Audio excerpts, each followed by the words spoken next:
গীত সংগীতার এই শক্তিশালী প্রার্থনাটি প্রতিদিন শুনুন। আমি পর্বতমালার দিকে চেয়ে দেখি, কোথা থেকে আমার সাহায্য আসে। স্বর্গ ও পৃথিবীর সৃষ্টিকর্তা সদাপ্রভু থেকে আমার সাহায্য আসে। তিনি তোমাকে হোঁচট খেতে দেবেন না, তোমার রক্ষক তন্দ্রাচ্ছন্ন হবেন না। সত্যি যিনি ইসরায়েলের রক্ষক, তিনি তন্দ্রাচ্ছন্ন বা নিদ্রামগ্ন হবেন না।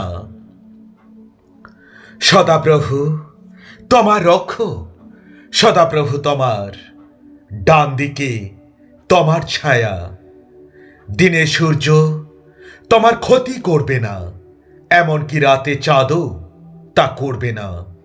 সদাপ্রভু তোমাকে সকল অমঙ্গল থেকে রক্ষা করবেন, আর তিনি তোমার প্রাণও রক্ষা করবেন।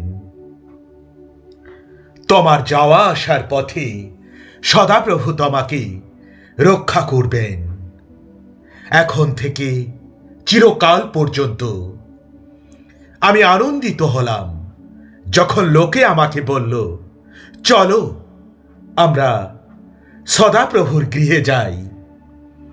এখন হে জেরুসালেমের নগরী, তোমার প্রবেশদ্বারের ভিতরে আমরা দাঁড়িয়ে রয়েছি।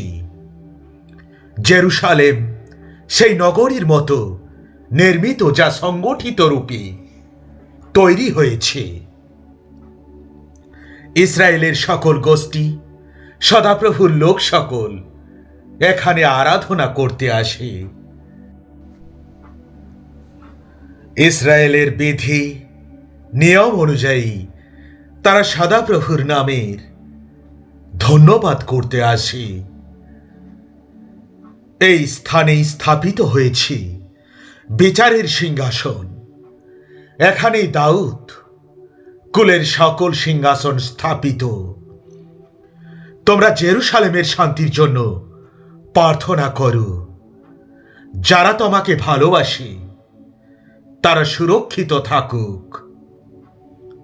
তোমার প্রাচীরের মধ্যে শান্তি বিরাজ করুক, আর তোমার দুর্গগুলির মধ্যে সুরক্ষা থাকুক। আমার পরিবার ও বন্ধুদের জন্য আমি বলবো, তোমার প্রতি শান্তি হোক। সদাপ্রভু আমাদের ঈশ্বরের গৃহের কারণে, হে জেরুসালেম, আমি তোমার সমৃদ্ধি কামনা করব। আমি তোমার দিকে চোখ তুলে দেখি, তোমার দিকে যিনি স্বর্গের সিংহাসনে অধিষ্ঠিত।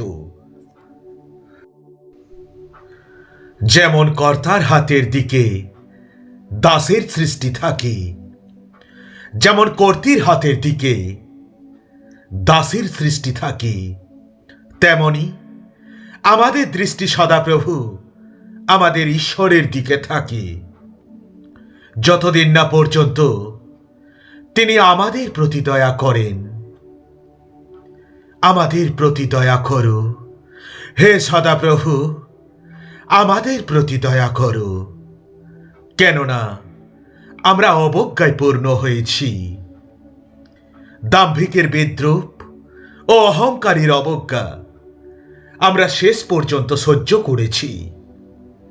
সদাপ্রভু যদি আমাদের পক্ষে না থাকতেন, সমস্ত ইসরায়েল বলুক, সদাপ্রভু যদি আমাদের পক্ষে না থাকতেন। যখন লোকরা আমাদের আক্রমণ করেছিল, যখন তাদের ক্রোধ আমাদের বিরুদ্ধে জ্বলে উঠেছিল, তখন হয়তো তারা আমাদের জীবন্তই গ্রাস করে ফেলত। বন্যার জলরাশি হয়তো চারদিক প্লাবিত করত, জলস্রোত হয়তো আমাদের উপর দিয়ে বয়ে যেত, উজ্জ্বল জলরাশি হয়তো ভাসিয়ে নিয়ে যেত আমাদের। সদাপ্রভুর ধন্যবাদ হোক, তিনি তাদের দাঁতের আঘাতে আমাদের ছিন্ন ভিন্ন হতে দেননি। আমরা পাখির মতো পালিয়েছি, শিকারীর ফাঁদ থেকে ফাঁদ ছিন্ন করা হয়েছে এবং আমরা পালিয়েছি। সদাপ্রভু, যিনি স্বর্গ ও পৃথিবীর সৃষ্টিকর্তা, আমাদের সাহায্য তার কাছ থেকে আসে। যারা সদাপ্রভুর উপর আস্থা রাখে তারা সিয়ন পর্বতের মতো হয়। তারা পরাজিত হয় না, অথচ চিরস্থায়ী হয়।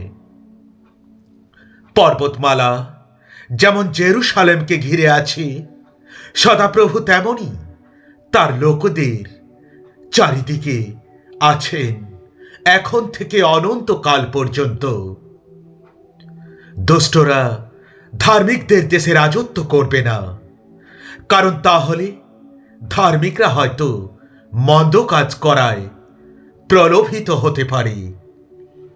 হে সদাপ্রভু, যারা ভালো কাজ করে, যারা হৃদয়ে ন্যায়পরায়ণ, তাদের প্রতি তুমি মঙ্গল করো।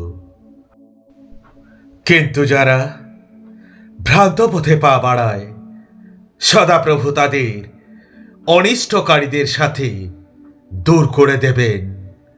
ইসরায়েলে শান্তি বিরাজ করুক। ধন্য সেই ব্যক্তি যারা সদাপ্রভুকে সম্ভ্রম করে, যারা তার নির্দেশিত পথে চলে। তুমি তোমার পরিশ্রমের ফল ভোগ করবে।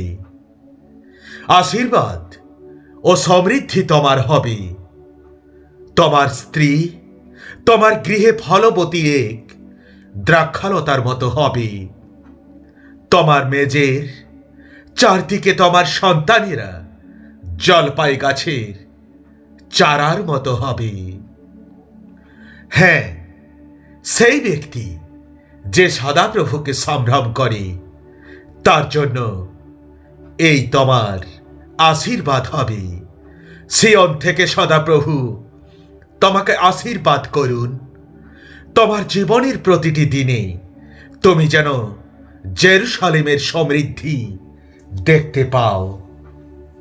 তুমি তোমার সন্তানদের বংশধর দেখার জন্য বেঁচে থাকো। ইসরায়েলে শান্তি বিরাজ করুক। চাষিরা আমার পিঠে লাগল দিয়েছে এবং তারা লম্বা লাগল রেখা টেনেছে, কিন্তু সদাপ্রভু ধর্মময়। তিনি দুষ্টদের দড়ি কেটে আমাকে মুক্ত করেছেন। সদাপ্রভুর আশীর্বাদ তোমাদের উপর হোক। সদাপ্রভুর নামে আমরা তোমাদের আশীর্বাদ করি। আমিন, আমিন, আমিন।